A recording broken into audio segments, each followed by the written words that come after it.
સુરત શહેરની ઘણી એવી વિશેષતાઓ છે કે જેનાથી દેશના અન્ય શહેરો સાથે જ વિશ્વ દેશો અજાણ છે, ત્યારે સુરતને એક બ્રાન્ડ તરીકે રજૂ કરવાનો વિચાર સુરતના જાગૃત નાગરિકોને આવ્યો અને તે હવે વૃત્તમંત થવા જઈ રહ્યું છે। આ વિચાર સાથે બ્રાન્ડ સુરત ફાઉન્ડેશનની સ્થાપના કરવામાં આવી હતી। આજરોજ બ્રાન્ડ સુરતનો લોગો લોન્ચિંગ કાર્યક્રમનું આયોજન કરવામાં આવ્યું હતું।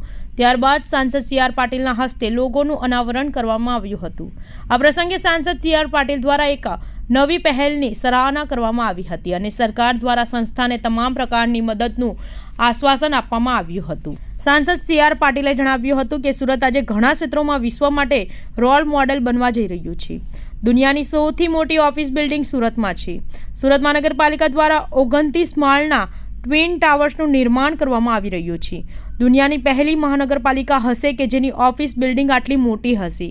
આ ઉપરાંત સુરત મહાનગરપાલિકા દ્વારા આવનારા 50 વર્ષની જરૂરિયાતને ધ્યાનમાં રાખીને પાણીની વ્યવસ્થા કરવામાં આવી રહી છે। ત્યારે સુરતની આવી અનેક વિશેષતાઓ છે કે જે સુરતને એક બ્રાન્ડ તરીકે વિશ્વમાં ઓળખ આપી શકે છે। નમસ્કાર, ગિરીશ લુથરા બ્રાન્ડ સુરતનો બધા બિહાફ પર હું તમને પ્રેઝન્ટ કરું છું। સુરત બ્રાન્ડ શું છે?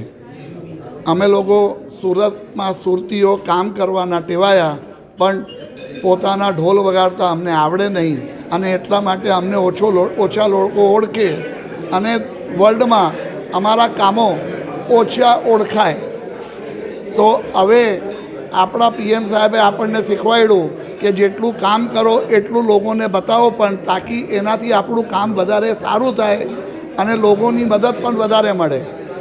તો આ સુરત બ્રાન્ડ સુરત ફાઉન્ડેશન સુરતને અપગ્રેડ કરવા માટે જે અમે ઊભી કરી છે, એમાં અમારી સાથે સુરતના બધા લીડિંગ ઇન્ડસ્ટ્રીવાળા જોડાયા છે અને એ લોકો બધા નાગરિકો અને ઇન્ડસ્ટ્રી અને ક્રિએટિવ આર્ટિસ્ટ એ બધા મળીને અમે સુરતને વર્લ્ડના મેપ પર as one of the most leading or promising economic growing city of the વર્લ્ડની તરીકે અમારે એને પ્રેઝન્ટ કરવો છે।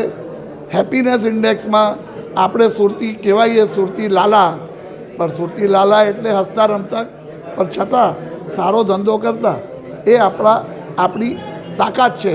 એ તાકાત આપણે લોકો સુધી લઈ જઈએ અને સુરતને વધારે વોન્ટેડ સિટી, લોકોને અહીં આવીને એવું હોવું જોઈએ કે મારે બધા સુરત જવું છે। અત્યારે બધાને લાગે કે મારે બોમ્બે જવું છે, ગુડગાંવ જવું છે। આપણે એ રીતનું એક અભિગમ હાથમાં લીધો છે અને એ અભિગમ સાથે અમે આ બ્રાન્ડ સુરત ફાઉન્ડેશન ઊભી કરી છે।